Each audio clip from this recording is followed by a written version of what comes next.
चलिए एक इनोडो का बहुत अच्छा सा क्वेश्चन है। इसमें एक डिस्क होती है जो एक मासलेस रॉड से दो स्ट्रिंग के थ्रू हैंग कर रही है, वर्टिकली हैंग कर रही है एयर में। तो इस पे चार्ज क्यू है, रेडियस आर है, मास एम है।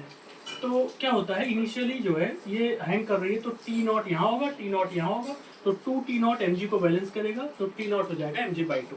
लेकिन क्या करते हैं, अब इस पे चार्ज क्यू है ना, तो इसको रोटेट करवाते हैं। ऐसे रोटेट करवाने की वजह से क्या हो जाएगा, इसमें करंट आ जाएगी। करंट की वजह से मैग्नेटिक मोमेंट डेवलप हो जाएगा, और मैग्नेटिक मोमेंट की वजह से इस पर टॉर्क लगेगा, क्योंकि मैग्नेटिक फील्ड ऊपर लगी हुई है तो टॉर्क लगेगा। टॉर्क की वजह से ये डिस्क जो है अपने डायमीटर के अबाउट ऐसे घूमना चाहेगी, इस रॉड के अबाउट ऐसे घूमना चाहेगी, जिसकी वजह से टेंशन जो इक्वल हुआ करता था इधर बढ़ जाएगा, इधर कम हो जाएगा, क्योंकि डिस्क उधर भाग रही है, इधर रोटेट करने की ऐसे कोशिश कर रही है।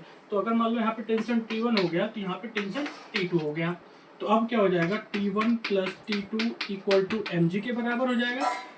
और दूसरा देखिएगा, ये तो हो गया फोर्स बैलेंस। उसके बाद इसके बाद टॉर्क लेंगे, तो टॉर्क क्या हो जाएगा, ये टॉर्क उधर जा रहा है और ये भी टॉर्क, दोनों का सेम सेंस है, और वो अकेले रोक रहा होगा तो T2 ज़्यादा होगा और बैलेंस करेगा। तो क्या लगा देंगे, T1 इंटू L/2, और इसकी वजह से टॉर्क, मैग्नेटिक फील्ड की वजह से टॉर्क ये बैलेंस कर देगा T2 इंटू L/2।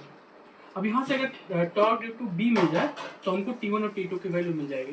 तो कैसे मिलेगा टॉर्क, इसकी वजह से आपको पता है कि मैग्नेटिक मोमेंट और एंगुलर मोमेंटम का जो रेशियो होता है Q/2m, मास होता है उसका। तो यहाँ से मैग्नेटिक मोमेंट हो जाएगा कितना, Q/2m इंटू एंगुलर मोमेंटम जाएगा, तो एंगुलर मोमेंटम हो जाएगा आई ओमेगा, आई हो जाएगा mr²/2 इंटू ओमेगा, एम से एम कैंसिल हो जाएगा।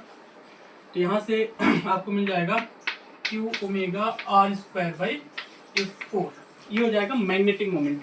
और मैग्नेटिक मोमेंट जो होगा वो करंट ऐसे फ्लो हो रही होगी तो मैग्नेटिक मोमेंट इधर आएगा, मैग्नेटिक फील्ड ऊपर है, दोनों बीच में एंगल 90 डिग्री हो जाएगा। तो टॉर्क की वैल्यू क्या हो जाएगी, टाउ इक्वल टू होता है mv sin theta, sin theta 1 हो जाएगा क्योंकि थीटा 90 है। तो टॉर्क टाउ बी हो जाएगा m इंटू बी साइन 90, और m की वैल्यू वहाँ ला के रख देंगे तो हमको मिल जाएगा m की वैल्यू कितना है यहाँ से, Q omega r²/4 into B. अब इसकी वैल्यू यहाँ ला के रख देंगे और इन दोनों को सॉल्व कर देंगे तो आपको T1 T2 की वैल्यू मिल जाएगी।